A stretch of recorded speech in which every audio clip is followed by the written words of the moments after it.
Ted Budd from the Senate will be here shortly. We want to keep Secretary Duffy on a very tight calendar here. I want to thank him for being one of several officials that have come in before and after the new administration has come in. This is the sort of commitment we need to make people in Western North Carolina know that my colleague Chuck and Tim here, we're going to go to Congress and do everything that we can to get support, but there is nothing that gives us lift under our wings than having the sort of commitment that we do from President Trump and his administration. So I'm going to turn it over to Secretary Duffy, and then we'll leave it to his staff to manage the questions. All right, thank you, Senator. This is great to be here. First off, I appreciate the North Carolina weather. Beautiful, warm, and cloudy, very nice. But listen, I just want to say that North Carolina has a fantastic delegation.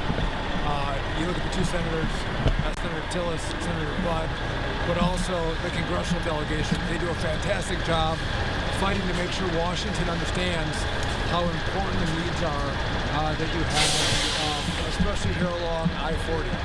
And so, as the Secretary of Transportation, I'm looking forward to partnering with your local DOT to make sure we can rebuild this as quickly as possible, get our commerce and our people moving along this critical corridor as quickly as possible. Now, one of the big issues is, how do we rebuild? And so we've had a lot of conversations with our partners in the federal government, specifically the Forest Service, who has access to rock that's only a mile or 3 away, as opposed to getting rock 25 to 30 miles away.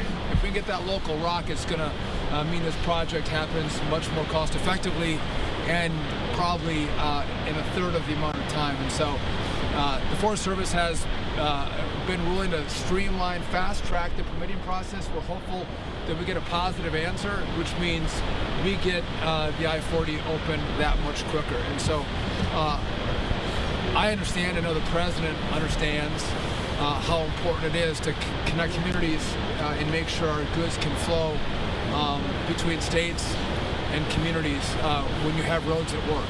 And so if you look at the devastation, how much impact water will have, I mean, whole lanes are gone, and the amount of work that's going to take to rebuild it is tremendous. The Department of Transportation is fully committed to working with your local DOT, who will be on the ground with the rebuild.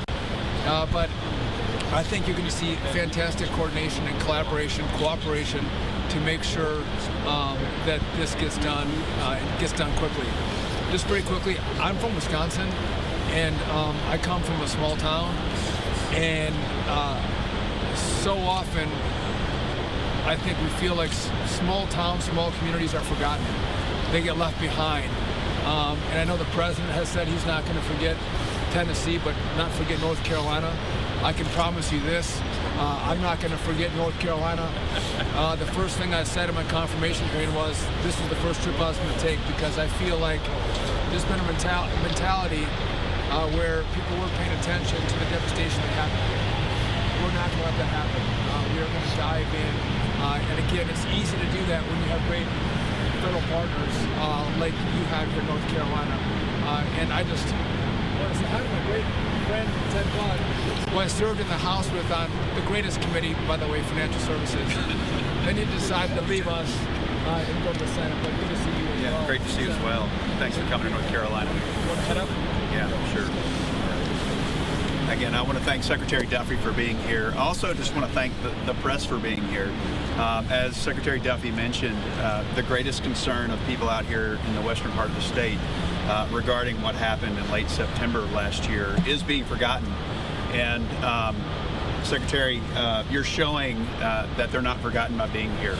It was just a few weeks ago that you were in the hearing for your confirmation, and Marsha Blackburn, Senator from Tennessee, and I followed up asking the question, would you make one of your first trips to North Carolina, and albeit if it's not one of your very first trips being here. Now, you've had a lot on your plate as well, air safety, transportation safety, and yet you're here in North Carolina, and so we just want to thank you for coming.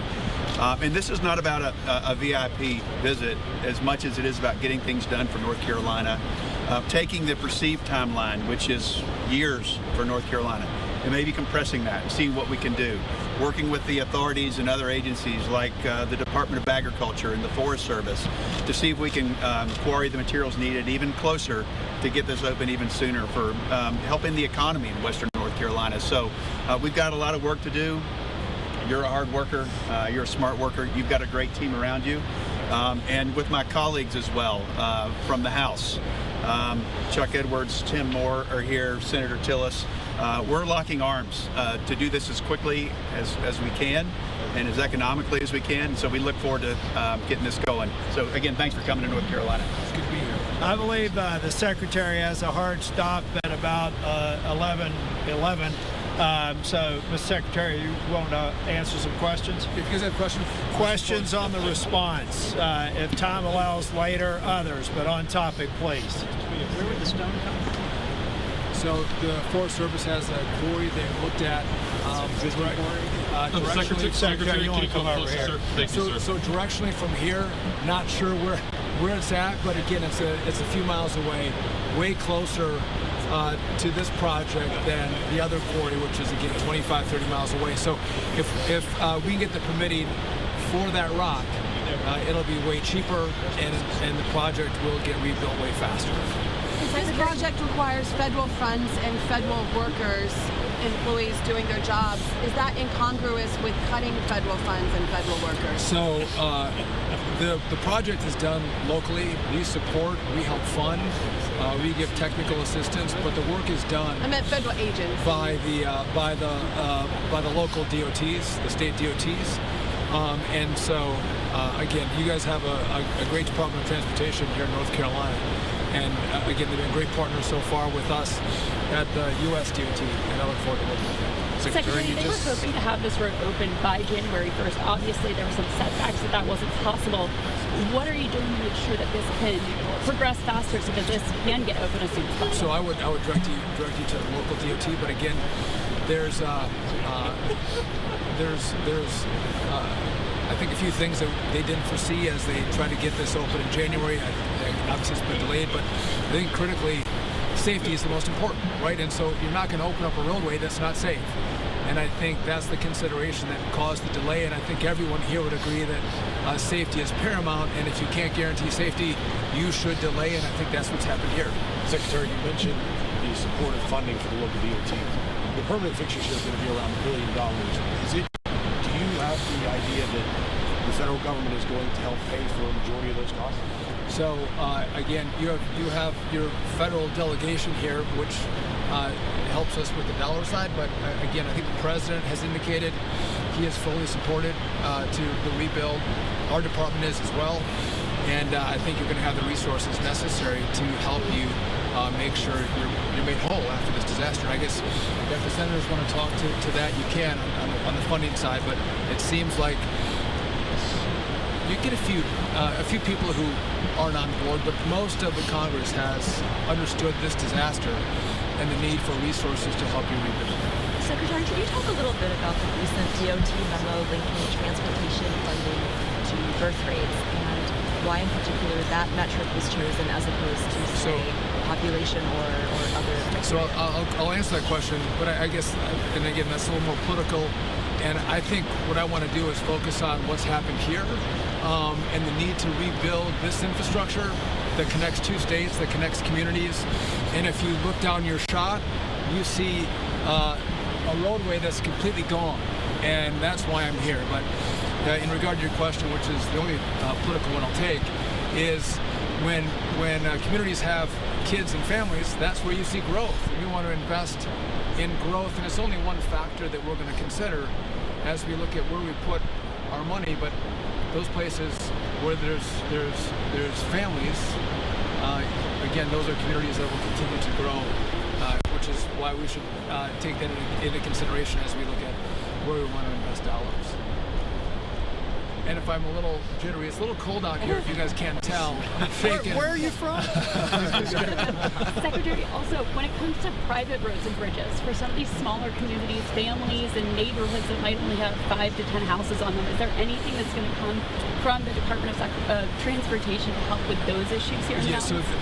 that was a conversation we were just having together over by the cliff, if you will. That's a factor that Congress has to consider. But again, you're right. When you have private roads and bridges that access, small communities, I think that's an important factor that the Congress has to take into account to make a determination of where the money can be spent. And I think that would be appropriate to consider those projects. Private roads and bridges. Chuck, you may want to weigh in on this and some of the stuff we've been doing. And so, as I've met with FEMA around the district, they're very quick to point out that the single biggest factor here that's different than other disasters that they've dealt with around the country are the number of private roads and bridges. And you may recall I had the language in the CR that we passed back in December. Because that bill had a bit of controversy around it, we had to streamline it. The private roads and bridges part came out, but I definitely have the commitment from the Appropriations Chair and many other members of Congress, including Tim Moore here, that we're going to make another run at that. And I feel confident we'll be able to get the funding that we need here in Western North Carolina to address that issue. I want to say something on the funding too. These three gentlemen right here delivered so much in the last Congress. There in the final weeks, you guys passed the most significant aid package in the history of this state to help turn this around. It's an honor to be joining you all in Congress, but it cannot be said what Congressman Edwards, Senator Tillis, and Senator Budd did in the first package. So that money is here, ready to be deployed. So someone asked a question about work. There's plenty of money here, so I would anticipate work's going to continue. And other questions for the Secretary? I think we will be available if you have any other specific questions, but while we've got the Secretary's time. I guess last question, aside from funding, you talked about this material, getting that rock, is that going to be the biggest factor in getting this road built? So I think in regard to speed and the amount it's going to cost, yes, getting access to the local rock will be incredibly important. And again, we hopefully we'll have an announcement in the not too distant future, but we're going to get a fast track and get an answer quickly, which again will drive down the cost and the timeline in which you can open I-40 completely. Secretary, prior to the storm, there was a lot of focus on rail, reconstruction of railway to Western North Carolina. Do you think that should continue to be a focus, or is that something that just needs to be put on hold now? No, listen, we can walk and chew gum. There's a lot of focus that we have at the department. We have a lot of modes of transportation, and we have a big team that can focus on more than one thing at the same time. So I want to just make one last point. Again, I couldn't be more grateful to have partners in the Congress that understand the needs that you have here, like you have in North Carolina. Your Department of Transportation is fantastic that we get to partner with, provide support to and resources to make sure we rebuild as quickly as possible to get you back to a fully functioning I-40. And it's not just I-40, it's the broader community that's in need. And again, I'm grateful to have a president who will not forget you, who remembers these communities, your communities, and is going to make sure that we have the resources to rebuild and rebuild quickly. So thanks for having me. And again, I look forward to the good work that's going to rebuild this interstate, but also your communities as a larger project. Thank you.